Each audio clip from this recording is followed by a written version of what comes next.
시편 11편. 여호와는 의로우사 정직한 자는 그 얼굴을 배우리로다. 성도들의 피난처는 하나님이십니다.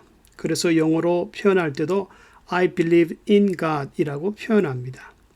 여기서 in God 이라는 말은 내가 하나님 안에서 쉼을 얻고 활동한다는 뜻입니다.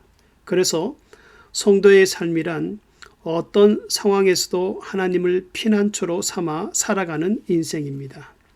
코리 텐붐 여사가 죽음의 수용소에서 살아나와 간증을 하였을 때 어떤 이가 이렇게 물었습니다.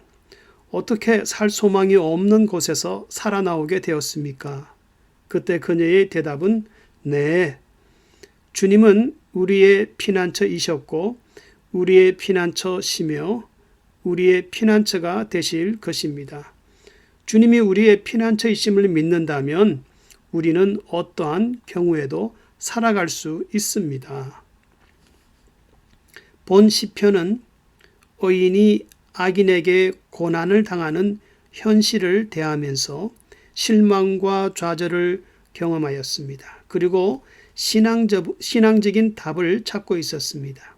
그래서 다윗이 어려운 일을 당하였을 때 다윗을 조롱하는 자들이 말하기를 새가 숲속으로 도망하듯 자신들의 손에서 피하여 도망해 보라고 놀려댔습니다. 여기서 1절에 나타나는 새는 비둘기와 같이 본능적으로 항상 자기의 그 집으로 날아가는 그런 새가 아니라 작은 소리에도 깜짝 놀라서 목적 없이 숲속으로 그냥 도망치는 작은 새를 말합니다. 그러나 다윗은 터가 무너진 것 같고 마음이 바른 자가 보기에 공의, 옳고 그름이 무너진 것 같은 역경 속에서도 성도가 피하고 의지할 곳은 숲속이 아니라 하나님밖에 없음을 고백하였습니다. 3절에서 왜 그런가 하면 why라는 단어를 한글 성경은 번역하지 않았지만 4절에서는 성도가 하나님께 피할 수밖에 없는 그 이유를 이렇게 설명하고 있습니다. 첫째는 여호와께서 그 성전에 계시니, 다시 말하면 하나님이 성전에서 기도하는 자의 소리를 들으신다는 것입니다.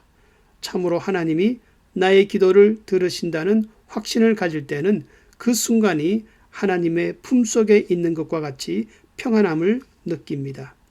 즉 비록 환경은 변하지 않고 똑같다 할지라도 마치 바다 위는 큰 파도가 치지만은 그러나 깊은 바다 속에 물고기는 두려움이나 혼란에 빠지지 않듯이 기도하는 성도는 그런 환경을 초월하는 심리를 갖는다는 것입니다. 그래서 오히려 심령이 가난한 자, 마음이 깨어진 자는 전적으로 하나님을 의지하는 기쁨을 누리게 됩니다. 그리고 둘째는 그 눈이 인생을 통촉하시고 감찰하시도다.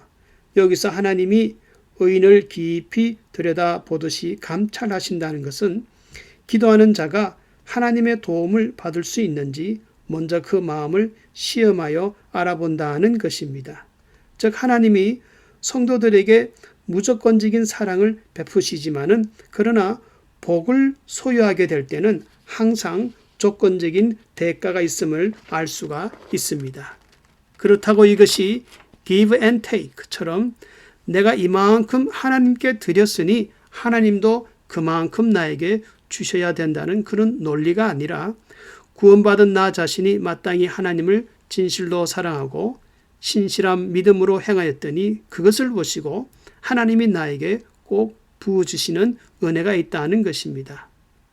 이렇듯 하나님은 의인의 고통을 다 알고 계시며 복의 근원이 되시므로 성도들은 환난을 당할 때 오직 하나님을 피난처로 삼아야 합니다.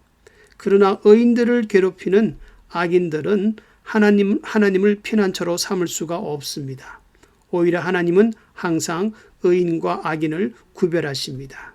그래서 악이 넘칠수록 악인들에 대한 하나님의 심판은 가깝고 유황불이 내려 태우는 바람과 같아서 나중에 그들의 두 손에는 아무것도 잡히는 것이 없다고 이것이 악인들의 소득이라고 6절에서 말씀하고 있습니다. 세상에는 두 가지 변할 수 없는 법칙이 있는데 하나는 자연법칙입니다.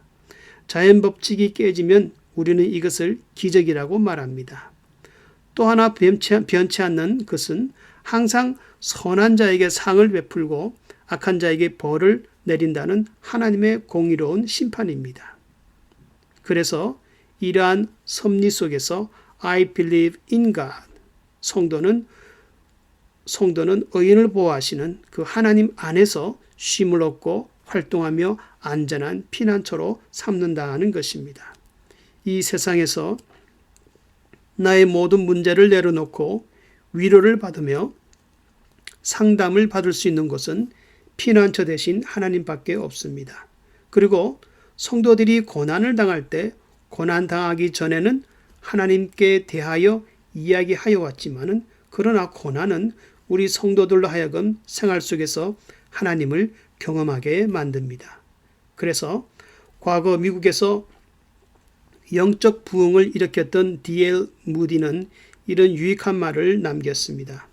당신이 평안할 때는 예수님께 대하여 말하지만은 위험한 골짜기를 걸어갈 때는 예수님께 직접 말하게 될 것입니다.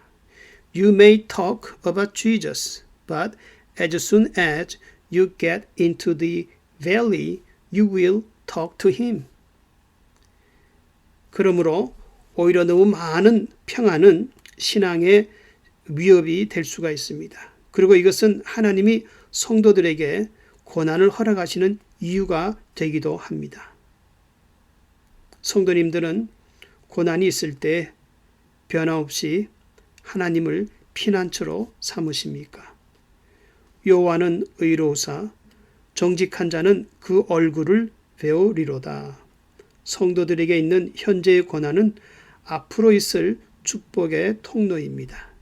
빌립보서 1장 29절에서는 우리에게 그리스도를 믿는 특권뿐만 아니라 그리스도를 위한 고난도 특권으로 주셨다고 이렇게 분명히 말씀하고 있습니다.